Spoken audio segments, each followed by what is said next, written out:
Sir ಈ ಕೇಸ್ನ ಈಗ ಏನಾದರೂ ಸಿಬಿಐ ತನಿಖೆಗೆ ಒತ್ತಾಯ ಮಾಡ್ತೀರಾ? ಇಲ್ಲ, ಒತ್ತಾಯ ಏನು ಮಾಡೋದಿಲ್ಲ. ನಂಬಿಕೆ ಇದೆ ನಮಗೆ, ಪೊಲೀಸ್ನವ್ರಿಗೆ ನಂಬಿಕೆ ಇದೆ, ಸರ್ಕಾರದ ನಂಬಿಕೆ ಇದೆ, ಮಾಡ್ತಾರೆ ಅನ್ನೋ ನಂಬಿಕೆ ಇದೆ. ಅಲ್ಲ ಸರ್, ನಂಬಿಕೆ ಇತ್ತು, ಆದ್ರೂ ಜೈಲಲ್ಲಿ ಈ ರೀತಿ ಈಗಲೂ ನಂಬಿಕೆ. ಅದನ್ನು ತನಿಖೆ ಮಾಡಲಿ, ಅದನ್ನು ತನಿಖೆ ಮಾಡಿ ಒಂದೊಮ್ಮೆ ಅದಾಯ್ತು ಅಂದ್ರೆ ಯಾರು ತಪ್ಪು ಮಾಡಿದಾರೋ ಅದಕ್ಕೆ ಶಿಕ್ಷೆ ಆಗಲಿ. ಯಾಕಂದ್ರೆ ಕಾನೂನು ಅನ್ನೋದು ಸಾಮಾನ್ಯ ಜನರಿಗೂ ಒಂದೇನೆ. ಪೊಲೀಸರ ಮೇಲೆ ನಂಬಿಕೆ ಇದೆ. ಪೊಲೀಸ್ ಅವರು ಜೈಲು ಅಧಿಕಾರಿಗಳು ಕೂಡ ಅದು ಒಡಕ್ಕೆ ಪಡಲ್ಲ ಅಂತ ನಾವು ಓದಿದ್ವಿ ನಾವು ಮಾಧ್ಯಮದಲ್ಲಿ, ಅವ್ರ ಬಗ್ಗೆ ನಂಬಿಕೆ ಇದೆ. ಆದರೆ ಈ ಘಟನೆ ಹೆಂಗೆ ನಡೀತು ಅಂತ ನನಗೆ ಆಶ್ಚರ್ಯ ಆಗುತ್ತೆ, ಪರಮ ಆಶ್ಚರ್ಯ ಆಗುತ್ತೆ.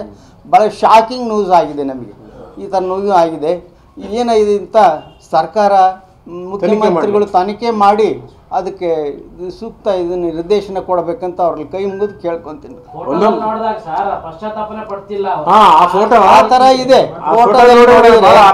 ಯಾವುದೇ ರೀತಿ ಖೂನು ಮಾಡಿದ್ದೀನಿ ಅಥವಾ ಮಾಡಿದ್ದೀನಿ ಅಂತ, ಯಾವುದು ತಪ್ಪು ಮಾಡಿದ್ದೀನಿ ಅಂತ ಅವ್ರಿಗೆ ಅನಿಸೇನೇ ಇಲ್ಲ. ಆ ಥರ ಇದೆ. ಅದು ಸರ್ಕಾರ ಅದಕ್ಕೆ ಪರಿಶೀಲನೆ ಮಾಡ್ಬೇಕಂತ ಕೇಳ್ತೀನಿ.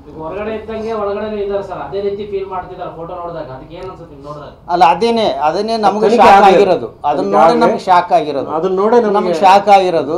ಅದನ್ನ ತನಿಖೆ ಆಗ್ಲಿ ಅಂತ ನಾನು ಬೇಡ್ಕೊಂತೀನಿ. ಸರ್, ಈಗ ಪೊಲೀಸರ ಮೇಲೆ ನಂಬಿಕೆ ಇದೆ ಅಂತಂದ್ರೆ ಅದೇ ನಂಬಿಕೆ ಇಟ್ಟುವಂತ ಪೊಲೀಸರೇ ಈ ರೀತಿಯಾಗಿ ಅವರಿಗೆ ಸಹಕಾರ ಕೊಡ್ತಾರೆ. ಅಲ್ಲ, ಅದೇ ಎಲ್ಲಿ ಆಗಿದೆ, ತಪ್ಪಾಗಿದೆ ಅಂತ ಎಲ್ಲ ಪರಿಶೀಲನೆ ಮಾಡ್ಲಿ. ನಾವು ಎಲ್ಲಾ ಪೊಲೀಸರನ್ನು ಒಂದೇ ಇದ್ರಲ್ಲಿ ಅಳತೆ ಮಾಡಕ್ ಆಗಲ್ಲ. ಒಳ್ಳೆಯವರು ಇದ್ದಾರೆ, ಕೆಲಸ ಚೆನ್ನಾಗೂ ಮಾಡ್ತಾರೆ.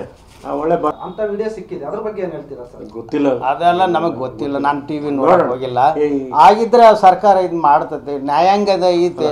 ಅವರು ಏನು ಚಾರ್ಜ್ ಶೀಟ್ ಹಾಕ್ತಾರಲ್ಲ, ಅದೆಲ್ಲ ಬರ್ತೈತಲ್ಲ, ಅವಾಗ ನ್ಯಾಯಾಂಗದಲ್ಲಿ ಅದೇನು ಆಗುತ್ತೆ ನಡೀಲಿ, ಅದು ನಡೀತೈತೆ. ಅದೆಲ್ಲ ನ್ಯಾಯಾಂಗದ ಮುಂದೆ ಬರುತ್ತೆ, ಜಡ್ಜ್ ಮುಂದೆ ಬರುತ್ತೆ. ಜಡ್ಜ್ ಅವರು ಸರಿಯಾದ ಶಿಕ್ಷೆ ಅಥವಾ ಯಾರು ತಪ್ಪಿಸ್ತಿದ್ದಾರೆ ಮಾಡ್ತಾರೆ ಅಂತ ನನ್ನ ಪೂರ್ಣ ನಂಬಿಕೆ ಇದೆ. ಈಗ ಬೆಳಗ್ಗೆ ಗೊತ್ತಿಲ್ಲ, ಈಗ ಅಣ್ಣ ಬಂದು ಹೇಳಿದ ಮೇಲೆ ಗೊತ್ತು, ಫೋಟೋ ತೋರಿಸಿ ನಾವು ನೋಡಿಲ್ಲ, ಟಿವಿ ಹಾಕಕ್ ಹೋಗಿಲ್ಲ. Okay, thank you sir. ಎಲ್ಲರಿಗೂ ನಮಸ್ಕಾರ.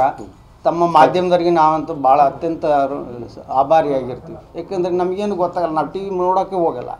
ನೀವು ನಮಗೆ ಬಂದು ತಿಳಿಸಿದಾಗ ನಮಗೆ ಗೊತ್ತಾಗಿರೋದು, ನಮ್ಮ ಸ್ನೇಹಿತರ ಮುಖಾಂತರ ಗೊತ್ತಾಗಿರೋದು.